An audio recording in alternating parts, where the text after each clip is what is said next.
We want to welcome you to this session, and we're happy to have with us Mr. Hongdi Ding, and he's going to be talking to us about tailhead linkage in Liangshan Yi, and I believe that it is going to be by video. Thank you, Professor Shabana. And shall I start? Yes, you can start. Okay, thank you. Okay, I will start timing. So I will finish within around 22 minutes. So the topic is tailhead linkage or bridging repetition in Liangshan Yi as a narrative feature of virality. So this is an outline. So I will talk about the construction, and I will focus on its morphosyntactic features. And then I will propose some defining features so as to distinguish this kind of repetition from the other kind of non-bridging repetition. And then I will talk about the force structure process resulting from this kind of phenomena. So, this is a general definition of bridging repetition, sometimes called tailhead linkage. I will get back to the terminology later. So this is a phenomena beyond the level of clause and a discourse pattern, which consists in repeating at the beginning of a new sentence the main verb of the preceding sentence for discourse cohesion. So this is a general definition. And if we take a look at the example from the language I study, so this is from some language called Adu-Niesu. This is from a language in Sichuan, Southwest China. And so you can see that the final clause has been repeated at the beginning of another sentence. And so these four clauses are consecutive. So you can see that this phenomena has been used twice in these 5 clauses. And so now let's get to the terminology, why I choose to use another term, bridging repetition, rather than tailhead linkage. The reason is the core feature of tailhead linkage is repetition. And it's not mere linkage. Sometimes linkage can be realized through paraphrasing. Another reason is that cross-linguistic data also suggests that in some languages, it's a penultimate clause rather than the tail clause, which is repeated in languages. So that's why Eichenwald and Dixon, etc., propose another term, bridging repetition, as better, maybe a better term for tailhead linkage. And this phenomena is relatively studied in Papua, Amazonia languages. In Tibeto-Burma languages, we do find in reference grammar the description of this phenomena, but very few focused studies. So this is a map showing the language I'm talking about. So this is Sichuan, China. So all these areas are mountainous. And there's some reference point, Chengdu, that's the capital city of Sichuan. And then this is Ganzi Tibetan Autonomous Region. And up there, that is Chang, the Aba Chang Autonomous Region. So all these areas we can find around at least 30 or 40 Tibeto-Burma languages in this area. Yeah, I think it's 30, yeah, 29, probably 29. Okay, so the language I use in this for the data is mainly Adu-Niesu, that is another dialect of this Nosu proper. So it's in Butuo County in Liangshan. So the data is based on around 7-minute folk stories narrated by male Niesu speakers. Niesu is a verb final syllable tone Tibeto-Burma language and largely isolating. So according to Lama Zuo's division, so under Nosu proper we find 2 dialects. One is Nosu, the other is Niesu. So yeah, as I said, the data here is mainly about Adu Niesu, and I will also use some Shenjia data to illustrate. So the structure, we find a reference clause in sentence 1, and another one is a bridging clause in sentence 2. So the bridging clause is a repetition of the reference clause. So that is a repetition, bridging repetition or tailhead linkage in Liangshan Yi. We do not find the repetition of penultimate clause in this language. So there's another issue that I need to define a sentence, because in spoken language, sentence boundary is not straightforward. So I adopted the definition of a sentence from Pickerson's Ding Shizhi's Primi grammar. So a sentence with a syntactic structure of at least one clause is the smallest unit that expresses coherent, complete information in a specific context. By taking this definition, we can have we may be able to find a boundary between sentences in spoken language. So what are the morphologic or morphosyntactic features associated with bridging repetition in Liangshan Yi? Bridging clause in Niesu often goes with the gona. This is one clitic group, and then clause final conjunction anie and non-final clause marker da. This is example associated with this one gona. So what is gona?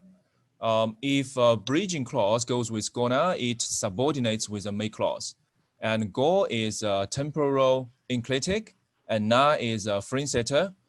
It is frame setting, it is same setting for the make clause. And we can find the path of grammaticalization of the temporal marker go from a locational noun to a locative clitic to a temporal clitic to a conditional clitic to a concessive clitic. And all these functions can be found in modern Niesu data. And for example, this is for the locative noun, we can still find the data regarding this function in Niesu. So you can see this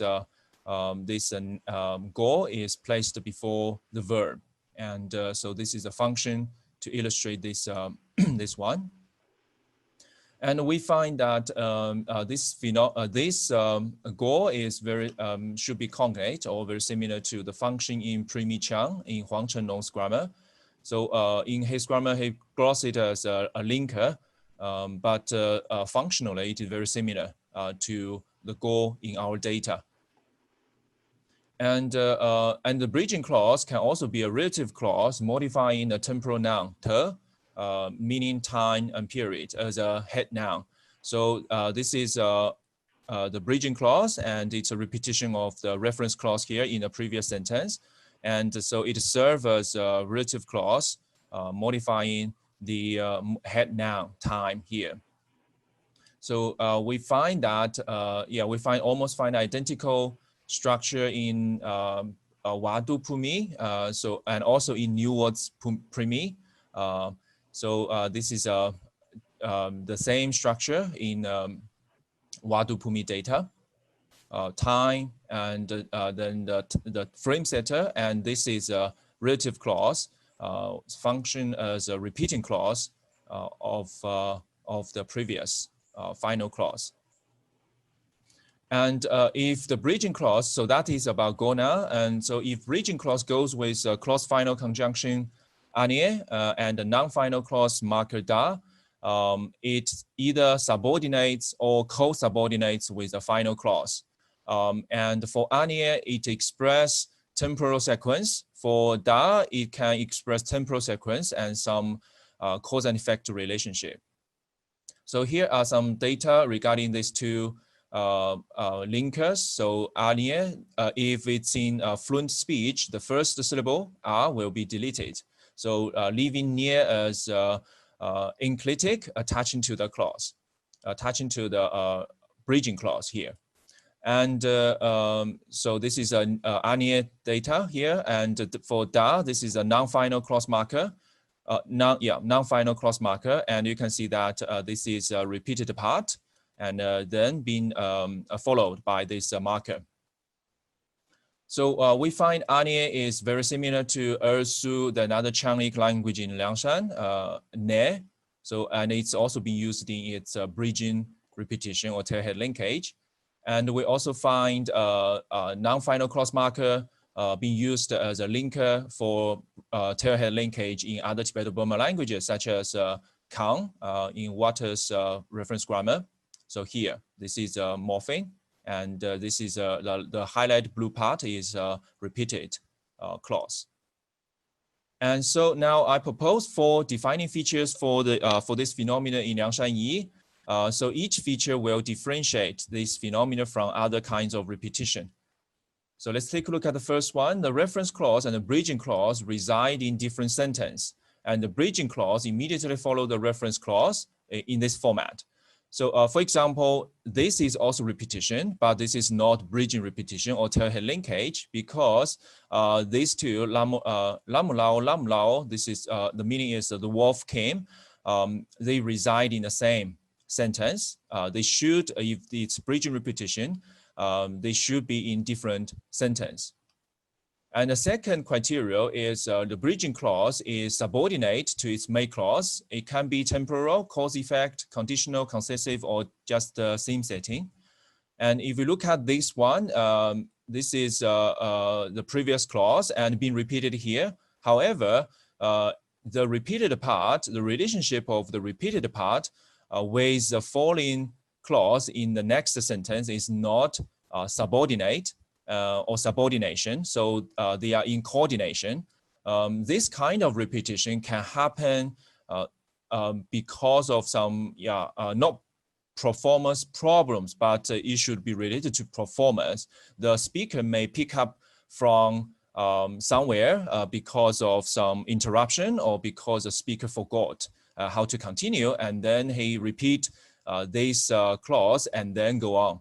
So this kind of repetition should not be considered as bridging repetition or tailhead linkage. And the third one is repetition must include the whole or part of the predicate of a reference clause. This is a very important criteria, because we can use this one to differentiate bridging repetition from some other phenomena, such as paraphrasing. For example, this is, we can consider this is a linkage, and they use this generic verb to summarize what has been described here as an action. But this is typical paraphrasing, and we should not consider this as a bridging repetition, because no verbs, no predicate part has been repeated in this clause. And this strategy is actually a written strategy, and people need formal training in order to do it accurately. And so the reference clause and the fourth criteria is the reference clause and the bridging clause. After they share the verb, they should also share the argument, because a verb can often be repeated in question and answer and causative. For example, someone asks you the question with a verb, and the person answers the question. I'm very likely to use the same verb to respond, but that is not a bridging repetition. And another case is about causative. I think this is a very good example from Liangshan Yi or Niesu. So we can see that in these Tibeto-Burma languages, very similarly, they can use voicing to distinguish simplex and causative verbs. And so for this one, they use a voiceless initial, and this is a causative verb. And this one is a voiced initial, and it's not a causative verb, just a simplex verb. And if we look at the Niesu data here, if we check the argument, we find that this verb, the verb ge here, the argument, the agent is the first one, the third person singular here, and the patient is his name. But if we change it to, if we look at the next clause, then the agent of this verb become this one. So that means you can see that the argument has been changed.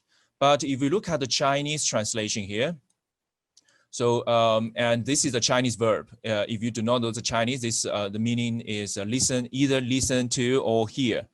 And if you look at the Chinese data translation here, both the agent and patient are identical. So that means in Niesu, it's not bridging repetition. However, if we look at the Chinese translation, it is bridging repetition, because the arguments are all shared. So that means yeah, you can see the language. The Chinese language and Niesu language, the Liangshan Yi is quite different in this respect.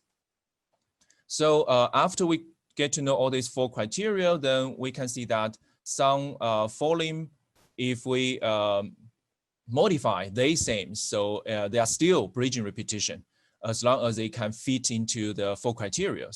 So they may drop or add the adjunct, that's fine. So they may drop or add or rephrase the argument without changing the reference, then it's also okay. They may add or drop grammatical markers such as topic marker, aspect marker, etc. As long as the verb part and argument are shared.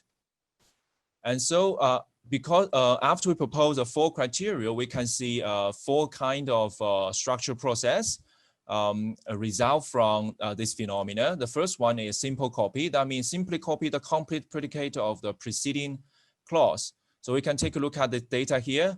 There are 2 clauses here.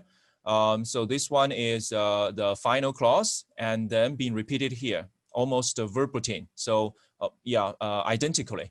So this is what we call simple copy. And the next one is, so there might be modification of the verb, but the semantic head is always kept. So we find in Liangshan Yi very consistently that it keeps the verb of semantic head, and they may modify the other verbal part.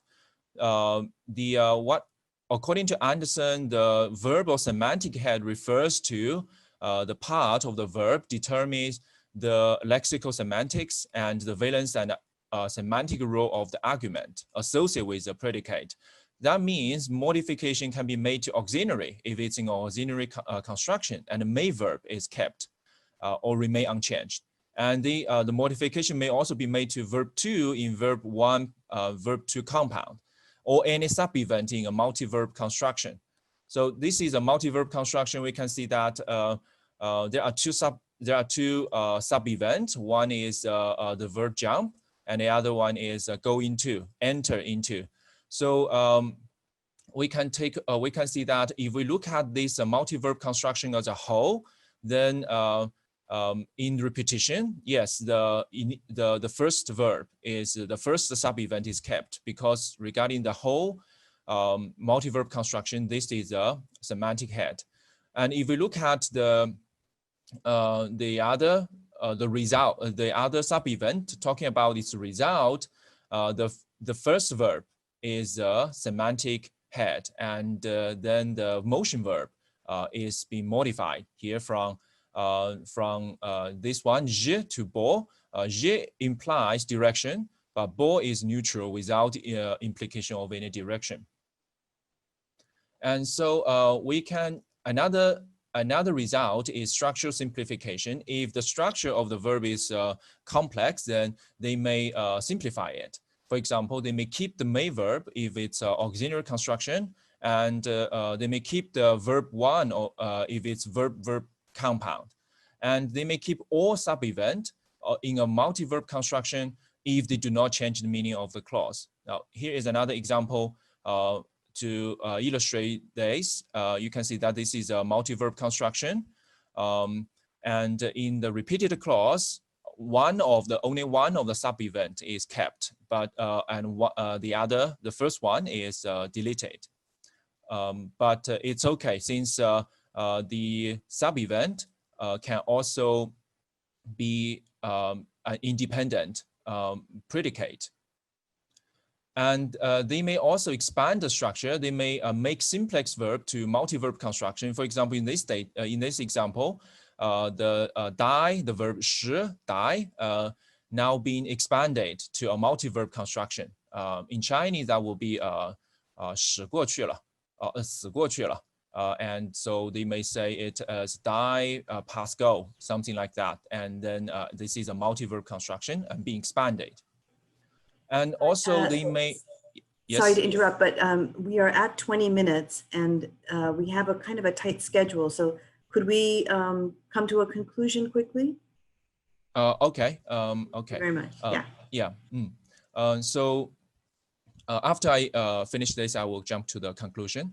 So the simple clause may also be the complemental matrix clause, such as in this data, the clause being repeated here, but being the object complement of the verb here. And the complementizer is derived from the quotative marker. And so there are also some interaction of the syntactic process. So I will skip this part. And so I will, maybe I do not have time to talk about some comparison, but I will finish this talk by introducing this function of bridging repetition. Other than to maintain discourse cohesion, this is also a way this is also kind of cognitive resources. So it's, you will allow time, this kind of repetition will allow time for the narrator to organize new information and time for the listener to process the given information with a changing oral context. But repetition should be avoided in writing or very low in frequency. And I have some data to illustrate this. And we find this phenomena in these Tibeto-Burma languages or other languages in the world is because these languages are, they are without any writing system, or even there's a writing system, it's not mastered by the general public. And so, then I will finish it here. And this is a summary. And yeah, so that's it. Thank you. Thank you so much for that, great presentation with so much data. It was very interesting. We do have time for questions. So would anyone like to start with the questions?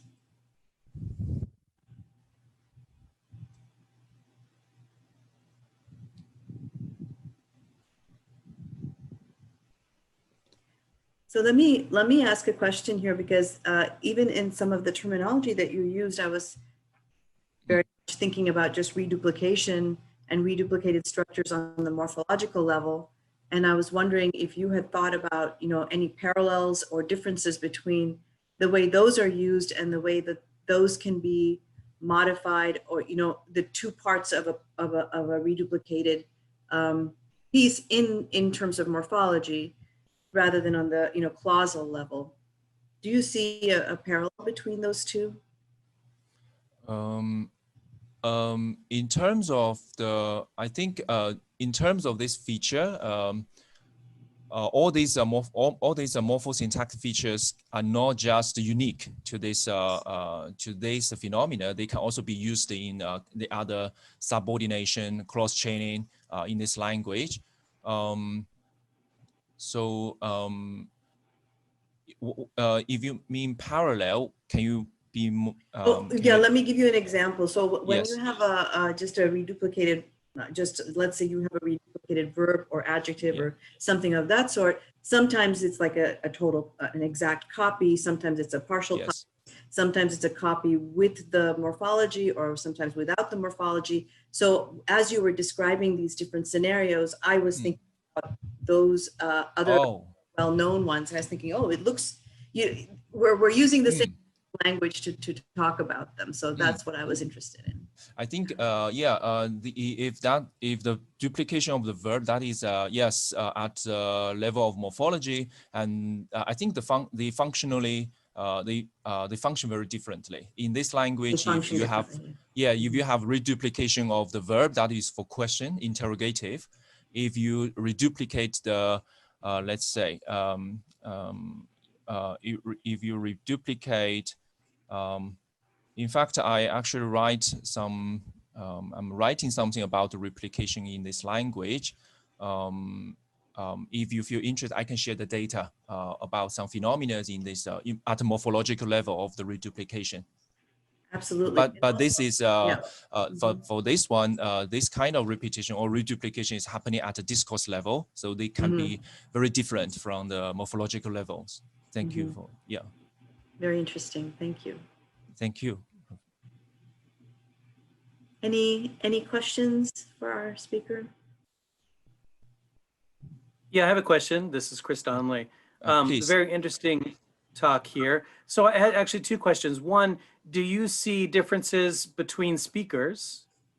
Oh, yes, very good. I also observed, I think this is not just a linguistic phenomena. This is also some person's narrative habit. So we can see something like that. Yeah, and some people may use this more and some people may use this less, but generally we can find this phenomena in either kind of type of narrators. The frequency should be very high in either kind of narrators than in written genres. But we do Right. have a speaker habit in this phenomena. And my second question is, do we see this happening at specific points in a narrative? So is this done mainly to link background information, or is this done more for the big high moments of drama? I don't know if you've looked at it in terms of the flow of action. No, I think in some languages they may do something like this, but in this language, first of all, I think no, they just, I think the function is general. They just repeat, like here they will repeat the item from transform the repeated item from new to give information. So to me, Right. it's very like cognitive resources, because here maybe I can show you the data here. For this data, this is quite interesting because this is a direct speech, in fact, and quotation, and this bridging clause is actually interrupt the direct quotation, and so we cannot see any even scene setting function from this bridging part, and so I would say this is a very clear evidence to show that the narrator need time to take a rest and then go on. Yeah, exactly. Okay, thank you very much. Thank you, Chris.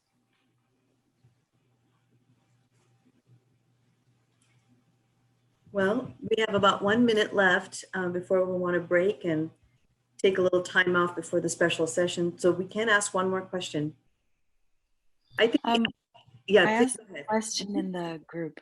I typed it. Oh. You have it in the chat?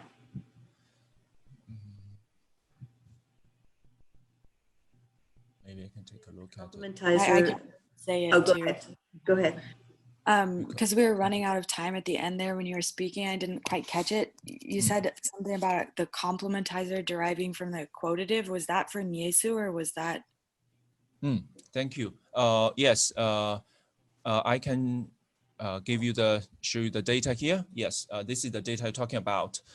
Yes, this is a quotative marker, and this is evidential, a grammatical evidential in this language, and we see a lot of complementary verbs can go with this marker. So originally it derived from the verb say, and then to quotative marker, and then here act as I would consider it as a complementizer.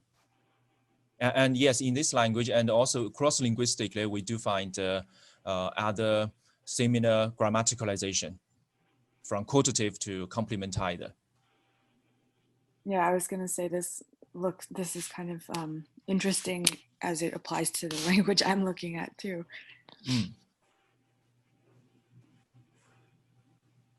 Thank you for the question. Could you share your slides somehow? I'm sharing it now. Oh, stop! I didn't touch anything, so I think I'm sharing it. Oh, you mean in the chat box? Oh, yeah. No problem. Yeah. I will post it there. Perfect. Thank you. Well, we want to thank you for being the speaker in our session. We really enjoyed the talk, and we are going to end the session now and give everybody about 5 minutes to just step away from your computer. We're in room 1 and we're going to be back in room 1 at 5:35 Central Time. So maybe you can just mute your mic or whatever and come back in a few minutes. Thank you very much. Thank you.